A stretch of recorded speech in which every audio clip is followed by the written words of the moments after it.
Imágenes de Donald Trump en su gira por el Golfo Pérsico, como ya les anunciábamos en el segmento anterior. Dylan Pereira está con nosotros precisamente para analizar la importancia de este primer viaje formal de acuerdo a su planificación de política exterior de Donald Trump como presidente del país, como presidente de Estados Unidos, porque la verdad es que esta visita de Donald Trump y elegir precisamente estos tres países tiene múltiples implicaciones, y ya está Dylan con nosotros para intentar entender esto y para que, bueno, siempre con este análisis tan acucioso que haces, Dylan, ayudarnos a entender este movimiento de Donald Trump, ¿no? Muy buenas tardes, Natasha, para ti y toda la audiencia de Ampliamente. Un placer para mí estar nuevamente presencialmente en este espacio. Y como decías anteriormente, el Golfo sigue siendo un área de absoluta relevancia geopolítica, no solamente por el conflicto en curso en Gaza, sino particularmente por el sector energético. Más del 45% de la energía de todo el mundo se produce o se transporta a través del Golfo,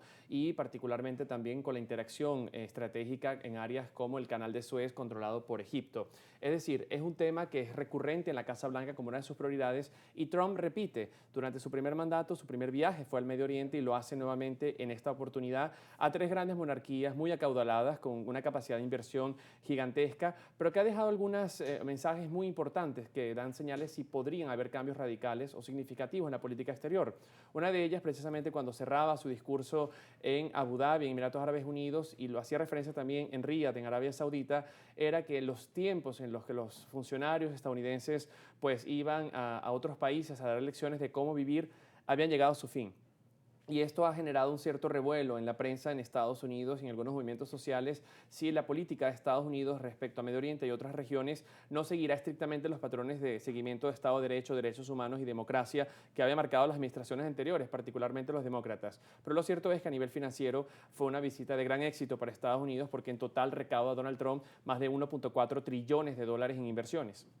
Fíjate qué importante además analizar el asunto de la influencia geopolítica que tiene el Golfo Pérsico como región, porque también aquí es oportuno apuntar el hecho de que, bueno, precisamente Donald Trump elige esta región en su primer viaje, y esto quizás da cuenta de más o menos la línea que va a manejar en cuanto a política exterior. Hemos visto que Estados Unidos ha intentado replegarse en distintos conflictos en el mundo con esta administración de Donald Trump. Esta también crítica que se hace a acercarse a países que tienen serios cuestionamientos con respecto a los derechos humanos, pero además hay un asunto relevante en esta gira que no se trató, el asunto de Gaza. Entonces aquí también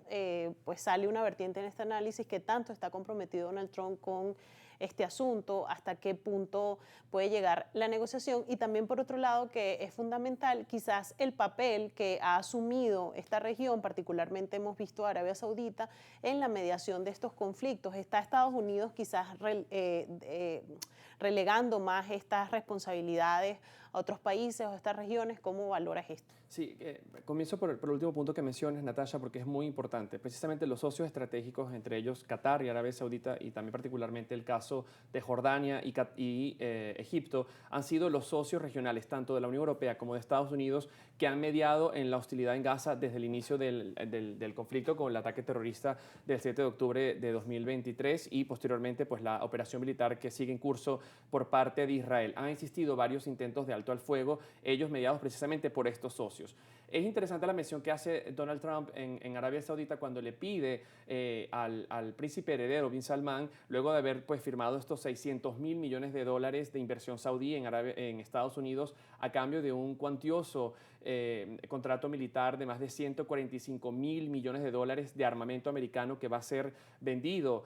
a Arabia Saudita, pues Trump expresaba su ferviente deseo que Arabia Saudita continuase el ejemplo que países vecinos, como incluso el caso de Bahrein o Marruecos o Sudán, habían realizado en el marco de los acuerdos de Abraham, que fue él el arquitecto en el año 2020, donde se promovía una normalización de las relaciones diplomáticas con Israel, y de hecho hubo una apertura importante de embajadas bilaterales con estos países y una normalización de las relaciones, entendiendo que Israel es un estado presente con una capacidad tecnológica y militar y muy importante en la región, y un factor de estabilidad, si se quiere, para entender una nueva geopolítica de la región.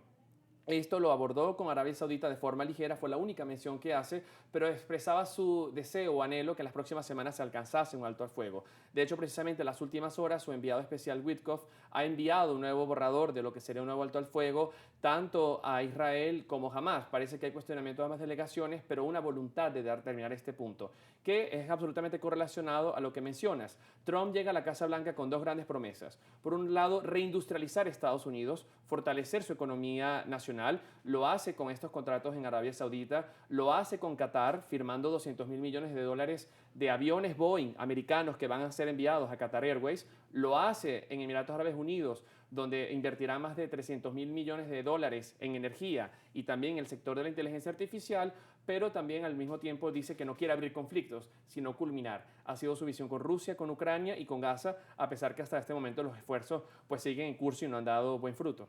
Dylan, vamos a hacer una pausa en este análisis que es muy interesante porque además también tenemos que unirle otros factores y otros actores, en el caso de, por supuesto, Israel, también el asunto con Irán, esta triangulación, ¿no? Estados Unidos, Arabia Saudita, Irán. Parecía que Arabia Saudita se estaba acercando un poco a Irán y viene ahora Estados Unidos en la figura de Donald Trump a fortalecer quizás esos lazos. Entonces vamos a hacer una pausa y al regreso analizamos estos aspectos que también son fundamentales. Al regreso entonces seguimos con más de este análisis con Dylan Pereira, analista internacional y por supuesto analista de la casa, además muy contentos de recibirles presencialmente después de algún tiempo. Hacemos una pausa y ya regresamos.